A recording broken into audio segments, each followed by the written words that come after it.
দায়িত্ব নেওয়াটা যতটা সহজ, আসলে দায়িত্ব পালন করা তার চাইতে অনেক বেশি কঠিন, যেটা সবাই পারে না। যখনই আপনি একজন মা হবেন, যখনই আপনি একজন বাবা হবেন, তখন ছেলে মেয়ে দায়িত্ব নিতে হয়, তখনই দেখবেন আপনি অনেক কিছু থেকে বঞ্চিত হবেন। কেনাকাটা করতে গেছেন, আপনার শখের জিনিসটা আপনার নিতে ইচ্ছা হবে না, শখের খাবারটা খেতে ইচ্ছা হবে না, ছেলের জন্য স্কুল কামাই হবে, সেজন্য অনেক সেই সব কামাই, একদম সবকিছু আপনাকে বাদ দিয়ে ছেলের পিছনে বা সন্তানের পিছনে টাইম ওয়েস্ট করতে হবে। এটাই হচ্ছে দায়িত্ব। যখন ছোট ছিল আমাদের ব্লগগুলো সবাই কম বেশি দেখেছেন, অনেক ঘোরাঘুরি, মা ছেলের কোনো রেস্ট্রিকশন নাই, শুধু ঘোরা আর ঘোরা। এখন আর আসলে চাইলেও ভাবে পারি না, তো আজকে বেরলাম, বোনের বাড়িতে যাব, একটু হলেও ঘুরতে হবে, আসলে না ঘুরে তো থাকা যাবে না। ছেলেও বলতেছে মা চলে যাবো আন্টির বাসায় কয়েকদিনের জন্য, ধামাকা। তো চলে আসলাম। অবশ্যই মাছের আকাশ ছোঁয়া দামের কারণে আমাদের মতো যারা তারা আসলে খেতে পারছে কতটুকু আমি জানি না, আমি পার্সোনালি খেতে পারি নাই।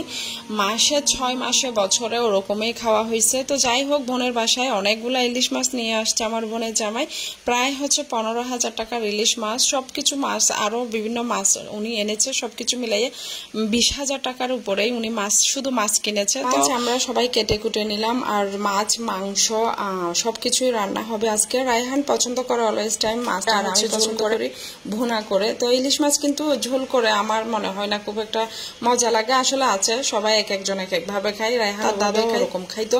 আর আমি পছন্দ করি হচ্ছে পার্সোনালি ভাজিটা, কারণ ইলিশ ভাজি এটা তো সবার কম বেশি। সবকিছু রেডি করে নিলাম, লাউয়ের খোসা সবাই কম বেশি চিনি, আমরা অনেক পছন্দ করি আমি এগুলা খেতে। তো এখন এগুলা কেটে কুটে নিলাম, আমার বোনকে বললাম ভেজে ফেলো, আমার অনেক পছন্দ, অনেকদিন খাওয়া হয় না। একা থাকলে আসলে অনেক কিছু খেতে মন চাইলেও কিন্তু খাওয়া হয় না, রান্না করা হয় না। পছন্দের উপর নির্ভর করে মাও খেয়ে ফেলি এরকম, কারণ বাসায় 2জন মানুষ, যদি আলাদা আলাদা রান্না করতে হয় খুব কষ্ট হয়। যদিও বাচ্চার পছন্দটাই একটু প্রায়োরিটি বেশি দিই আমি। এটা হচ্ছে নুডলস রান্না করছে আমাদের জন্য, পাস্তা নুডলস একসাথে মিক্স করে রান্না করে ফেলতেছে। আর সোনা বাবুটা খাচ্ছে কি একদম ঝোলঝোল করে। এটা হচ্ছে চিংড়ি হচ্ছে একদম বড় বড় যে চিংড়িগুলাই রান্না করা হবে, ওগুলো আমি কাটার জন্য বসে গেলাম। সবকিছুই আমি কাটছি, রান্নার দিক দিয়ে দিছে আমার বোনকে আর বোনের জামাইকে, ওরা হচ্ছে রাঁধুনি, আমি কাটাকুটা। অনেক ধরনের সাগরের মাছ এনেছে, যদিও সাগরের মাছ না, বন্যা হওয়ার কারণে যত মাছ হচ্ছে পুকুরে হয় সবগুলাই সাগরে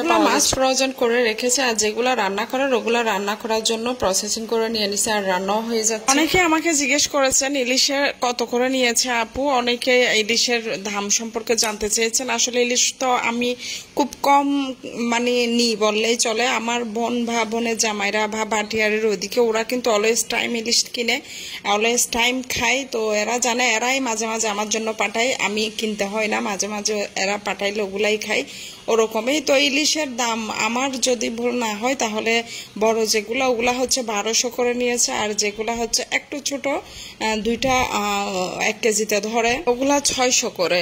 আর এক এক জায়গায় এক এক রকমই নিচ্ছে, যদিও ভারতে ইলিশ যাচ্ছে না, এখানে দাম কমার কথা, কিন্তু কেন কমতেছে না জানি না।